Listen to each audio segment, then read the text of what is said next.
Something huge is about to happen with China's space station. A space station is one of the most complex things a country can build. It's basically a permanently crewed spacecraft in orbit, and creating one takes decades of progress in science, engineering, and spaceflight operations. As the newest kid on the block, China's space station has always been seen as a modern, next-generation outpost, something that actually looks and feels like a station built in the 2000s. The only thing is, compared to the decades-old ISS, its size has always seemed a bit modest. But that's about to change. China has revealed an ambitious plan to significantly expand and upgrade its orbital home. So what exactly does that plan involve? How much bigger are we talking? And what advanced technologies could be coming to the station in the years ahead? This is the master plan for the future of the China Space Station. Before we talk about just how much bigger China's space station could become in the future, it's worth taking a look at what Tiangong looks like today. After all, you can't appreciate the upgrade until you know where things currently stand. And honestly, the station is already pretty impressive. The Tiangong station is built around a distinctive T-shaped design. At the center is the Tianhe core module, while the Wintian and Mingtian laboratory modules extend from either side.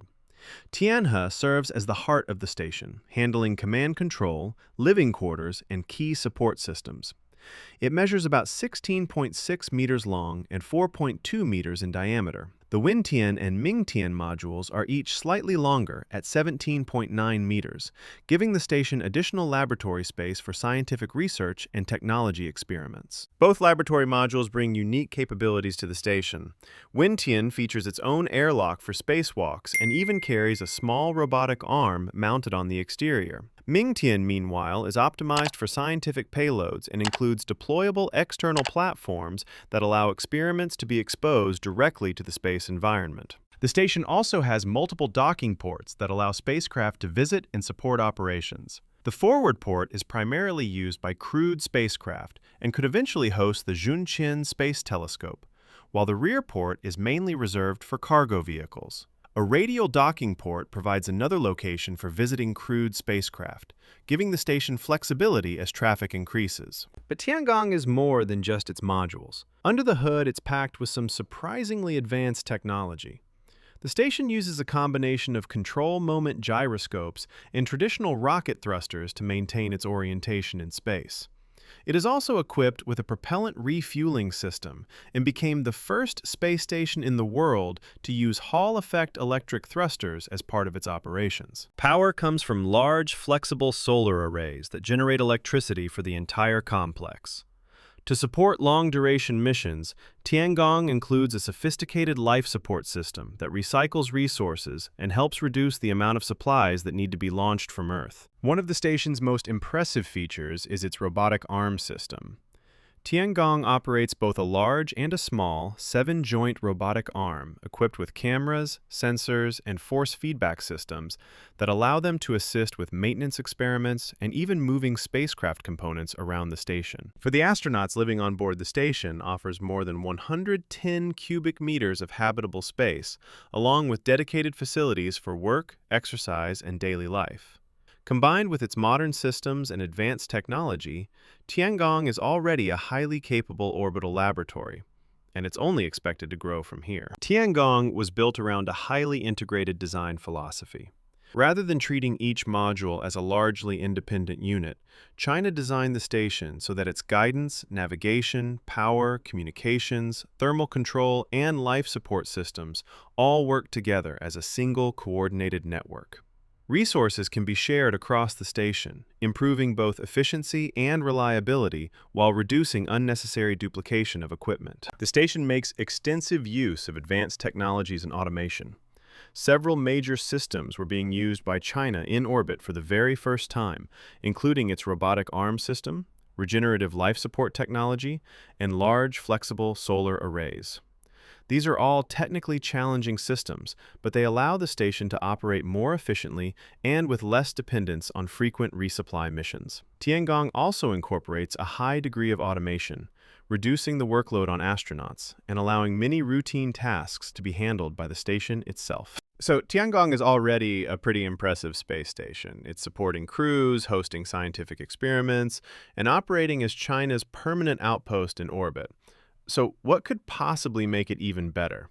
As it turns out, quite a lot. China's plans for Tiangong go far beyond simply keeping the station running. The goal now is to expand its scientific capabilities, introduce new technologies, and eventually transform it into a much larger and more capable orbital complex. One of Tiangong's advantages is that many of its systems can be upgraded over time through software updates from Earth, allowing engineers to improve performance without having to replace hardware in space. But software upgrades can only take you so far. If China wants to support more astronauts, more experiments, and more international partners, eventually, there's only one solution: make the station bigger. And that's exactly what's being planned. The growing number of scientific projects, including international experiments selected through cooperation between China and the United Nations Office for Outer Space Affairs, is already putting increasing pressure on the station's available space. Chinese state media have even suggested that Tiangong could eventually run into a capacity problem if demand continues to rise. To address that, the next major step could be the addition of a new module attached to the front docking port of the Tianhe core module. Once installed, the station's familiar T-shaped layout would evolve into a cross-shaped configuration, providing significantly more room for future growth. What's especially interesting is that this new module is expected to be even larger than Tianhe itself. In addition to adding more internal volume, it would provide several new docking ports and an additional airlock for spacewalks. That means more room for astronauts to work and live, more spacecraft able to visit the station at the same time, and more options for attaching future laboratory modules or specialized spacecraft. The proposed multi-purpose module would also help support the increasing number of cargo deliveries, crew rotations, and scientific missions expected in the coming years.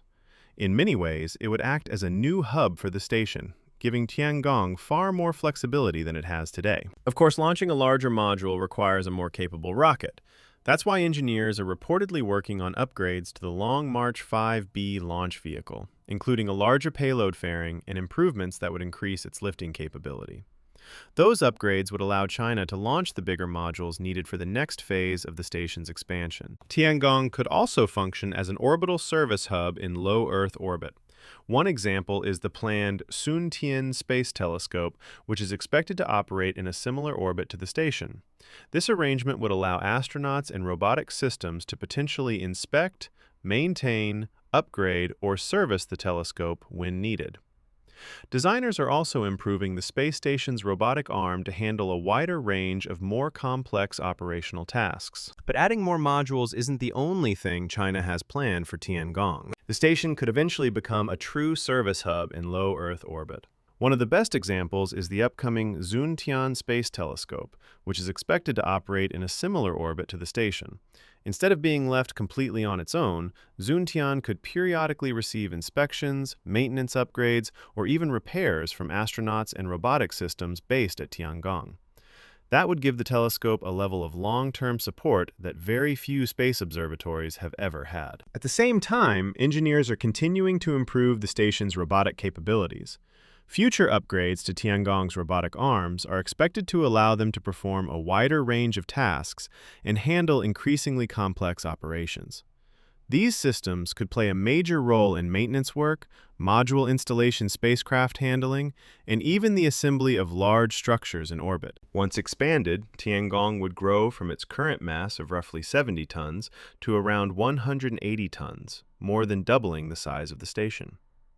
The permanent crew capacity would increase as well, allowing 6 astronauts to live and work aboard the complex instead of the current 3. At that point, Tiangong would no longer be just a modest 3-module station.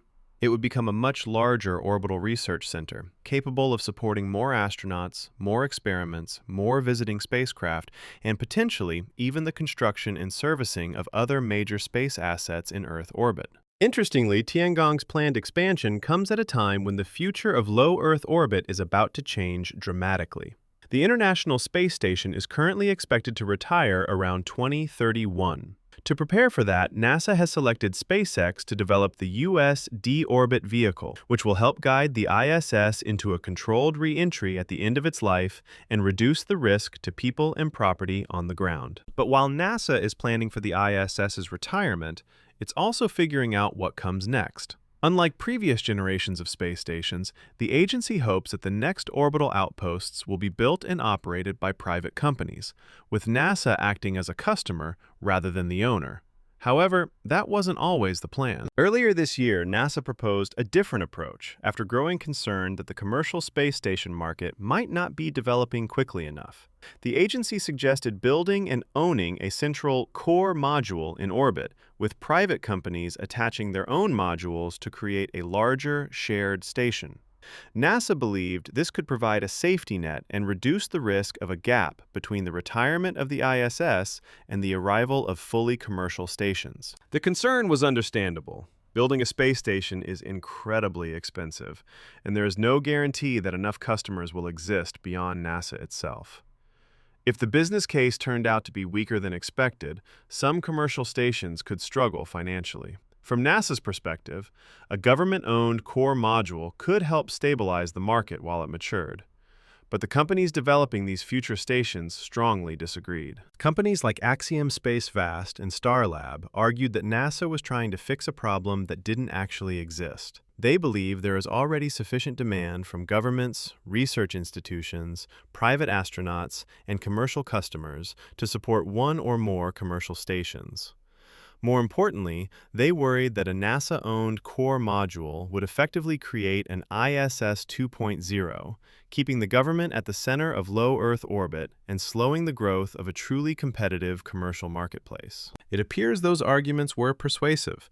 NASA has since backed away from the core module concept and returned to its original strategy. Rather than owning the infrastructure, the agency will continue supporting private station development and eventually purchase services from whichever stations are operating successfully. For the commercial space industry, that's a significant victory. It means companies will now compete directly to become the successor to the ISS, rather than relying on a government-owned foundation. So as America moves toward a future of commercial space stations, China is pursuing a very different strategy by expanding Tiangong. The result could be a future where multiple stations, both national and commercial, share low Earth orbit, creating one of the most diverse eras of human spaceflight in history.